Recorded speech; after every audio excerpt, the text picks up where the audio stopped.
Kia ora, I've got that Star Wars fever, what with the movies coming back in cinemas this May and all, the new LEGO sets that are releasing, it just feels like a good time to be a LEGO Star Wars fan again. Now when I was a kid, I wanted nothing more than the LEGO Jabba's Sail Barge, which was just part of that era of sets that were just a bit too big and too expensive for a kid like me to have. And when that remake released in 2013 was it, I was kinda out of it with LEGO Star Wars, opting out for some other LEGO themes released at the time instead. It's been more than a decade since we last had a LEGO Jabba set, following a controversy in early 2013 based on the Hutt's homestead, and we've been waiting to hear about anything related to Jabba in LEGO ever since. It looks like those days are finally over. We're getting a sail barge, a very big, awesome sounding sail barge as well, mind you. Set 75397 is believed to be a UCS Jabba's sail barge, which releases this October in 2024 for 500 USD, so around 850 NZD. Yeesh. 3,942 pieces and a pretty good selection of minifigures. Going over the idea of a sail barge itself,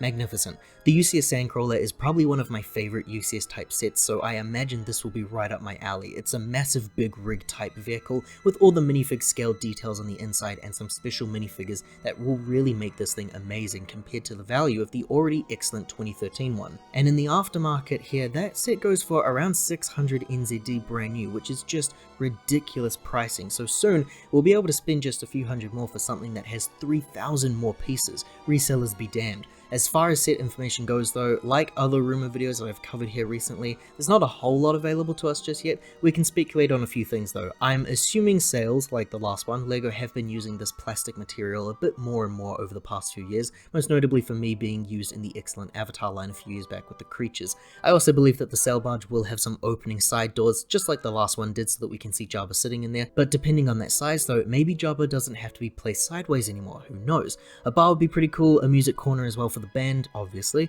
the top floor section looking like a pirate ship even. It's really exciting to actually be talking about the possibilities of a UCS Jabba sail barge. Of course, the most exciting part of this are those minifigures, so first in rapid fire and then some discussions after. Apparently there are 10 minifigures to be included, or at least 10 characters, because some of these are molded characters that are so far from being deemed a minifigure. We have Jabba, Max Rebo, Salacious B. Crumb, Bib Fortuna, Klaatu, Gamorrean Guard, an unknown alien of sorts, R2-D2, C-3PO, and finally Princess Leia. Interesting. Let's talk about that elephant in the room though, and that's Slave Leia, being rebranded as Huttslayer and then later removed from merchandising material altogether in the mid-2010s. Now, LEGO Star Wars fans have been clamoring for a remake of this figure for years now, with all sorts of arguments and discussions as for why it's so important to have Slave Leia, it's empowering to have Slave Leia, it's necessary, yada yada. You 100% know why all male LEGO Star Wars fans want this as a minifigure. Don't let any of them fool you into thinking that they mean otherwise. I could honestly see them releasing the Bounty Hunter Leia here again, and I wouldn't mind that personally because I missed that figure actually with the first release. The helmet's really cool, it's a cool special mold. They did make the helmet a bust recently, so it is still around within the merchandising circle.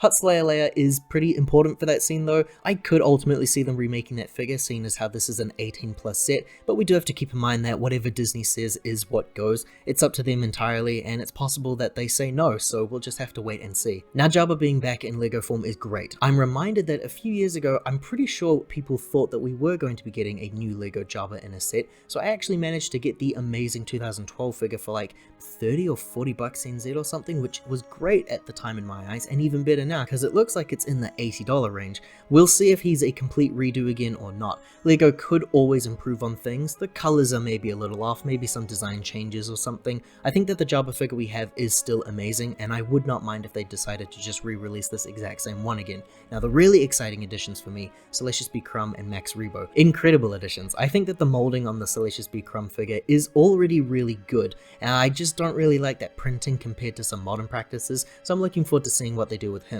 Max Rebo is a perfect minifigure already. They should just re-release it. I would be totally fine with that. It is a ridiculously priced minifigure in the current markets, so having a remake of him is amazing. Anything at all to hurt the aftermarket sellers is an absolute win in my book. That figure is already pretty perfect, like I said. Maybe the remake could have him wearing that massive diaper or something. Bib Fortuna also makes sense here. We did see him recently in the Book of Boba Fett set, so the most recent remake was only just a few years ago. He used a really special new headpiece to show his age for that, that one, so this guy should go back to his classic look. Klaatu is being released in this set. I knew I recognized that name from somewhere, but I just couldn't pick it. I'm not confident that we've had this species in LEGO yet, but I could be wrong. He looks like the Sleestack race from the Land of the Lost, so that'll be a cool addition towards the Star Wars aliens. A Gamorrean guard, which will definitely just be the same one released from the Book of Boba Fett Throne Room set. An amazing minifigure in that set, so I am more than happy to have more of these guys. It is said that there is an unknown alien race here. Could be another Reyes or something, could be a remake of this guy that was in the Sail Barge, which I would love because I don't have that alien mold and I really want every LEGO Star Wars species molded head, but it's likely just going to be like a skiff guard or some kind probably. The final figures included here are C-3PO and R2-D2. It goes without saying that R2 should definitely have his drinks tray with various items for handing out. Great selection. Like, it sucks that I'm excited about getting an $850 NZD set having 10 minifigures when the Avengers Tower has up to 30, but most of these figures are new for me, so it's something. I would say the fact that we are getting all of these minifigures leads me to believe that this will be a full interior set, unlike the disappointingly empty Star Destroyer and Venator set. Those sets are really great for that intended audience that loves them. I just really want interior space in my sets, so I don't really enjoy those designs, especially for the nearly 1k price tag. At first, I was surprised with how many figures appear to be missing from the set though, but if you remember that really great UCS AT-AT set that came out a few years ago, that set had a couple of companion sets with extra minifigures, and ideally you would buy all of those to complete your scene. So we also have news that set 75396, Escape from the Sarlacc Pit, is set to be a Desert Skiff and Sarlacc Pit set that will match the Sail Barge. This releases this August. It will be priced at 80 USD, so around 130 NZD maybe higher, 558 pieces, and includes 6 minifigures in total with Luke Skywalker, Han Solo, Chewbacca, Lando, Boba Fett, and a Weequay Desert Skiff Guard. So that completes the minifigure selection, so if you really want, you could consider the Sail Barge as actually costing 580 USD, containing 4,500 pieces and around 16 minifigures.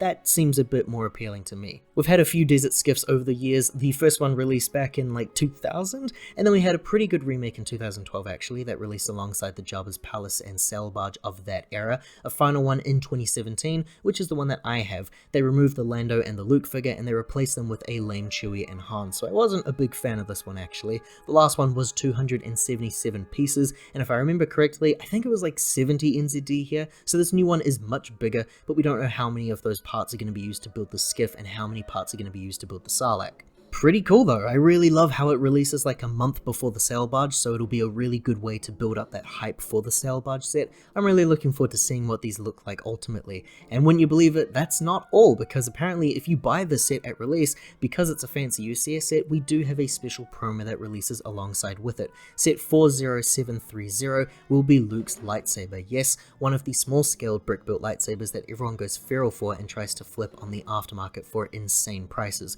We've had Yoda's and Luke's lightsabers in the past. This will naturally be Luke's from episode 6. It'll be really cool to see this actually. I love and hate these sets. I think they are such good builds and just amazing set ideas, and I hate that they're locked behind such insane paywalls and only available for a few weeks. They sell out immediately as well. It's a guaranteed hit at like 30 bucks NZD. It's the perfect gift for people, honestly. I look forward to seeing what this set actually looks like, and I think I'm all in on the Sail Barge at this point, so I'm thinking I'm probably going to be getting this lightsaber as well. That's about it from me. Exciting stuff, really. I'm excited to see what these all look like. I'm excited to see if maybe I don't like the look of them actually overall in the end, and maybe I skip out on the Sail Barge completely. There's so many sets that are releasing across other themes, as I think I say at the end of every single news video. I'm very picky these days about where I want to be spending my money and which LEGO sets I want to be building and collecting and putting on display. But what are your thoughts on the upcoming release schedule here? Let me know down below, and remember, liking this video and subscribing here to the channel does help to support me in making more videos like this one. Copa-Khetanna, thank you very much. I hope to see you in the next video.